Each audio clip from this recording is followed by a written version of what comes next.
সিলেটের সীমান্তবর্তী একটি ছোট্ট গ্রাম মায়ানগর।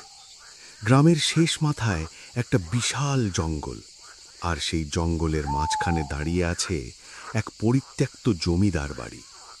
গ্রামের মানুষের কাছে এটি হাড় কাঁপানো বাড়ি নামে পরিচিত। লোকমুখে শোনা যায় প্রায় ৮০ বছর আগে সেই বাড়ির ছোট কর্তার বউ হঠাৎ নিরুদ্দেশ হয়ে যান।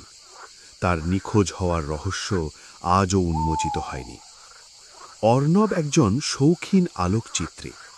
পুরনো স্থাপত্যের ছবি তোলা তার নেশা।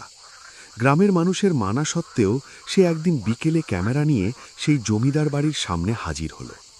বাড়িটার দেওয়াল লতাপাতায় ঢাকা, চারদিকে একটা ভ্যাপসা গন্ধ। সূর্যের আলো যখন কমতে শুরু করল, অর্ণব বাড়ির ভেতরে প্রবেশ করল। ভেতরের উঠোনে যেতেই অর্ণব দেখল এক অদ্ভুত দৃশ্য। একটি ভাঙা কুয়ার পাশে একটা পুরনো আম গাছ, সেই গাছের নিচে রাখা একটি পাথরের বেঞ্চ। সেখানে জীর্ণ পোশাকে আবৃত কিছু একটা পড়ে আছে। অর্ণব কাছে গিয়ে আঁতকে উঠল। ওটা আসলে একটি মানুষের কঙ্কাল। কিন্তু অদ্ভুত বিষয় হলো, কঙ্কালটি মাটিতে পড়ে নেই, বরং একটি নির্দিষ্ট ভঙ্গিতে বসে আছে, যেন সে কারোর জন্য অধীর আগ্রহে অপেক্ষা করছে। অর্ণব ভাবল, এটা হয়তো কোনো পাগলের কাজ। সে কয়েকটা ছবি তুলে ফেরার কথা ভাবতেই দেখল, সূর্যাস্তের সাথে সাথে পুরো বাড়ির পরিবেশ বদলে যাচ্ছে। চারপাশ থেকে ফিসফিসানি ভেসে আসছে।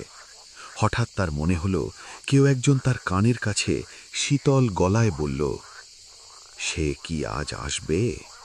অর্ণব পেছনে ফিরে কাউকে দেখল না, কিন্তু চমকে উঠল যখন দেখল সেই কঙ্কালটির হাত আগের অবস্থানে নেই। কঙ্কালটি এখন তার ক্যামেরা ব্যাগটি ধরে আছে। ভয়ে অর্ণবের গায়ের লোম খাড়া হয়ে গেল। সে দৌড়ে বাইরে আসতে চাইল, কিন্তু দেখল প্রধান ফটকটি অদৃশ্য হয়ে গেছে। সেখানে শুধু নিরেট দেওয়াল। অন্ধকার ঘন হওয়ার সাথে সাথে কঙ্কালটি ধীরে ধীরে নড়াচড়া শুরু করল। হাড়ের ঠকঠক শব্দে স্তব্ধ হয়ে এলো পরিবেশ। অর্ণব দেখল কঙ্কালটির কোটরে কোনো চোখ নেই, কিন্তু সেখান থেকে এক অদ্ভুত নীল আলো বের হচ্ছে। কঙ্কালটি তার দিকে আঙুল তুলে ইশারা করল কুয়ার দিকে। অর্ণব সম্মোহিতের মতো কুয়া কাছে গিয়ে দাঁড়ালো। নিচে তাকাতেই তার বুক কেঁপে উঠল। ইদারার ভেতরে কোনো জল নেই, বরং সেখানে বসে আছে আরেকজন নারী, যার শরীরে এখনো প্রাণ আছে বলে মনে হচ্ছে। কিন্তু ভালো করে তাকাতেই অর্ণব দেখল সেই নারী কি আসলে ছায়া ছাড়া আর কিছুই নয়। নারীটি করুণ স্বরে বলল, ওকে বলে দাও আমি এখানেই আছি, আমার মুক্তি নেই। কঙ্কালটি এবার উঠে দাঁড়ালো। হাড়ের খটখট শব্দ করে সে অর্ণবের একদম সামনে এসে দাঁড়ালো। অর্ণব অনুভব করল তার চারপাশের বাতাস বরফের মতো ঠান্ডা হয়ে যাচ্ছে। কঙ্কালটি তার একটি হাত অর্ণবের কাঁধে রাখল। অর্ণব চিৎকার করতে চাইল, কিন্তু শব্দ বের হলো না। কঙ্কালটি ফিসফিস করে বলল, ৮০ বছর ধরে ওর অপেক্ষায় বসে আছি। ও জানে না আমি ওর জন্য গয়না এনেছিলাম। এই দেখো। কঙ্কালটি তার হাড়ের তৈরি মুঠোর ভেতর থেকে একটি মরচে ধরা সোনার হার বের করল। অর্ণব বুঝতে পারল, এই কঙ্কালটি সেই জমিদার বাড়ির ছোট কর্তা। তারা দুজনেই একে অপরের জন্য অপেক্ষা করছে, অথচ কেউ কাউকে দেখতে পাচ্ছে না। শুধুমাত্র অর্ণবই এখন তাদের মধ্যকার সেতুবন্ধন।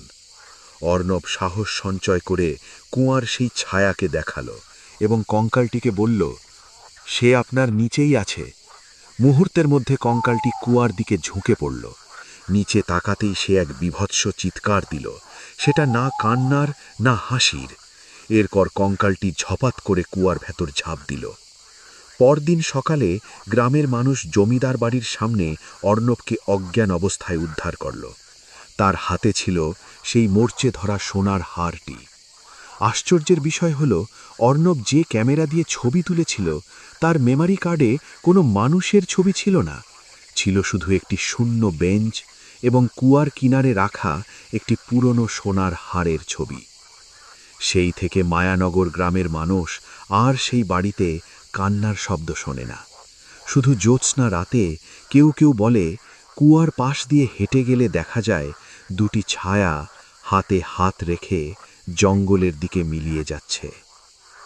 মানুষের ভালোবাসা বা ঘৃণা যদি অতৃপ্ত থেকে যায়, তবে তা মৃত্যুর পরেও মানুষের আত্মাকে শান্তি পেতে দেয় না।